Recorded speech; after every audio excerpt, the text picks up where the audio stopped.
बरसात का मौसम शुरू हो चुका था। सुबह सुबह आसमान में काले बादल छाए हुए थे। ठंडी हवाएं चल रही थीं और ऐसा लग रहा था कि कभी भी तेज बारिश शुरू हो सकती है। रामू अपने घर के आंगन में बैठकर पुराने नोट गिन रहा था। बस इतने ही पैसे बचे हैं। अगर आज अच्छी बिक्री नहीं हुई तो माँ की दवा कैसे आएगी? बेटा, मेरी चिंता मत कर, पहले घर का खर्च चला ले। नहीं माँ, आपकी दवा सबसे जरूरी है। तभी सीता रसोई से चाय लेकर आती है। लो चाय पी लो, सुबह से परेशान बैठे हो।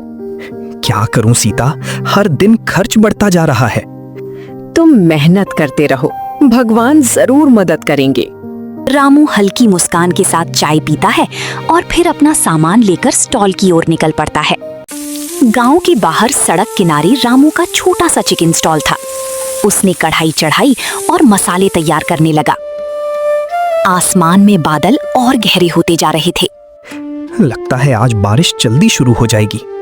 हे भगवान, बस इतना कर देना कि आज दुकान चल जाए। अचानक हवा का एक तेज झोंका आया। कुछ देर के बाद तेज बारिश शुरू हो गई। सड़क पर चलने वाले लोग जल्दी जल्दी अपने घरों की ओर जाने लगे।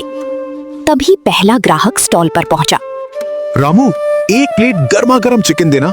ऐसी बारिश में तुम्हारा चिकन खाने का मजा ही अलग है। रामू के चेहरे पर उम्मीद की किरण दिखाई दी, लेकिन तभी आसमान में तेज बिजली चमकी।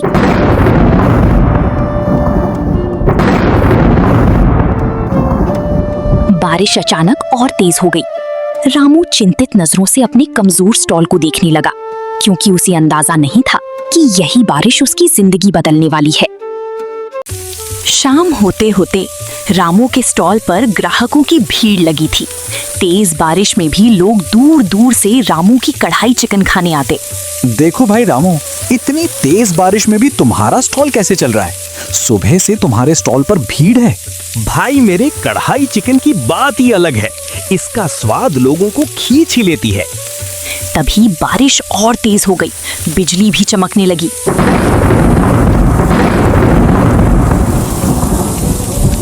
लगता है इस बार बहुत बड़ी बारिश आने वाली है। सब लोग जल्दी घर पहुंच जाओ। गांव के लोग जल्दी जल्दी अपने घरों की ओर लौटने लगे। आसमान में तेज तेज बिजली चमकने लगी।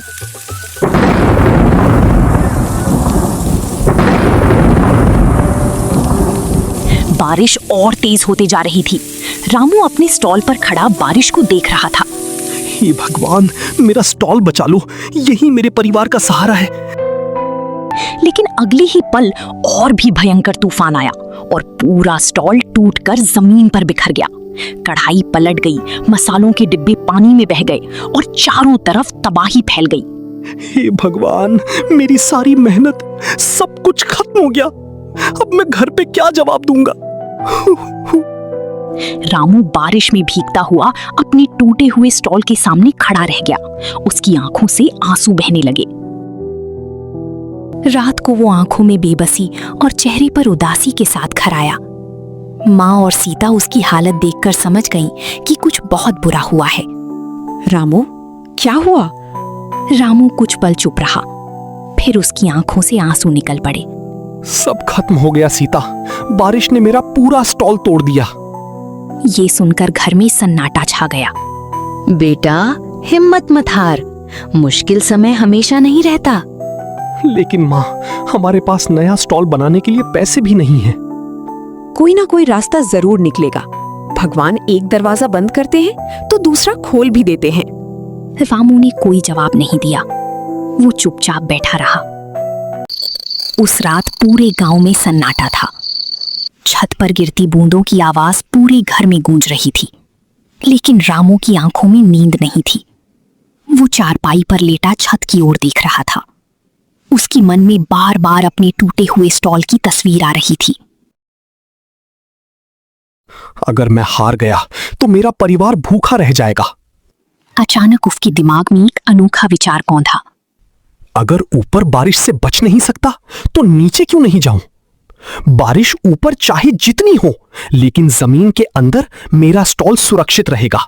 उसकी आंखों में फिर से उम्मीद की चमक दिखाई देने लगी। अगली सुबह रामू फावड़ा लेकर गांव के छोटे पहाड़ के पास पहुंचा। मैं मेहनत करके अपना स्टॉल बनाऊंगा और घर की मदद करूंगा। और गुफा खोदना स्टार्ट कर दिया।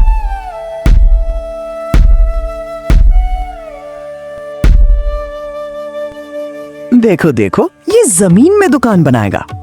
सुनो रे भाई लोग, ये देखो, लगता है बारिश ने इसका दिमाग खराब कर दिया। गांव वाले उसे देखकर हंसने लगे, लेकिन रामू बिना कुछ बोले मेहनत करता रहा।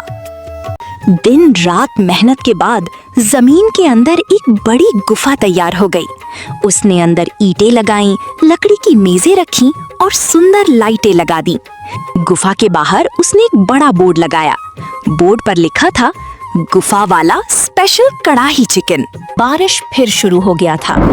बाहर बिजली कड़क रही थी,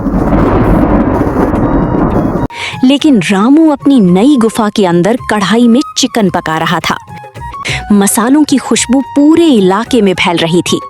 उसी समय एक थका हुआ राहगीर उस रास्ते से गुजर रहा था। अचानक उसके नाक में चिकन की लाजवाब खुशबू पहुंची। वाह, इतनी शानदार खुशबू कहां से आ रही है? वो इधर उधर देखने लगा। खुशबू का पीछा करते करते वो गुफा के दरवाजे तक पहुंच गया। जब उसने अंदर झांका तो देखा कि एक बड़ी कढ़ाई में गर्मा गर्म चिकन पक रहा है। अरे, गुफा के अंदर चिकन स्टॉल? आइए साहब, एक बार स्वाद चक्कर देखिए। राहगीर ने एक प्लेट चिकन मंगवाया। पहला निवाला खाते ही उसकी आंखें चमक उठी। वाह, इतना स्वादिष्ट चिकन तो मैंने कभी नहीं खाया। मसाला भी कमाल का है और स्वाद भी बिल्कुल अलग। वो लगातार चिकन खाता रहा। खाना खत्म होते ही उसने अपना मोबाइल निकाला। दोस्तों, मैंने आज एक ऐसी जगह ढूंढी है जिसे देखकर तुम यकीन नहीं करोगे। एक गुफा के अंदर चिकन स्टॉल है और इसका स्वाद तो कमाल का है। तुम लोग अभी यहीं आ जाओ। कुछ ही देर में उसके दोस्त भी वहां पहुंच गए। उन्होंने भी चिकन खाया और सभी रामू के स्वाद की तारीफ करने लगे। रामू, तुम्हारा चिकन सच में लाजवाब है। अब हम अपने सभी दोस्तों को इस जगह के बारे में बताएंगे। रामू ये सुनकर मुस्कुराने लगा। उसे पहली बार महसूस हुआ कि उसकी मेहनत रंग लाने लगी है और गुफा वाला स्टॉल उसकी जिंदगी बदल सकता है। पहले ग्राहक के जाने के बाद गुफा वाले चिकन स्टॉल की चर्चा पूरे इलाके में फैल गई। अगले ही दिन सुबह से लोग गुफा देखने आने लगे। सुना है जमीन के अंदर एक अनोखा चिकन स्टॉल खुला है। हाँ, और लोग कह रहे हैं कि वहाँ का चिकन भी बहुत स्वादिष्ट है। चलो आज हम भी देख कर आते हैं।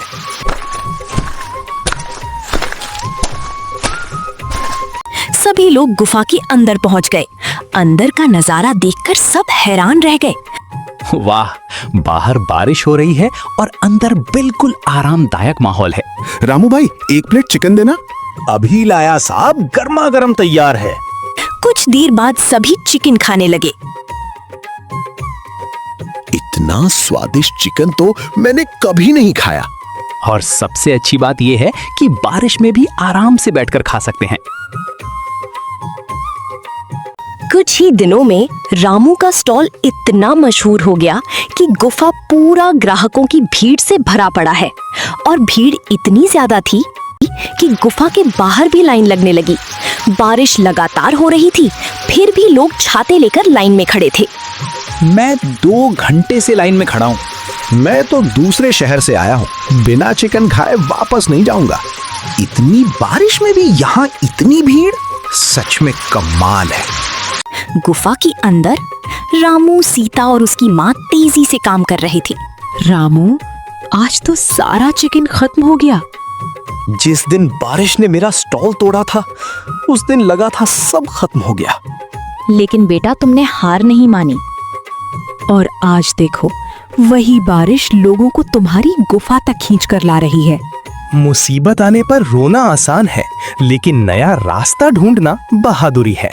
अगर मेरा स्टॉल नहीं टूटता तो शायद मैं कभी गुफा वाला स्टॉल नहीं बनाता।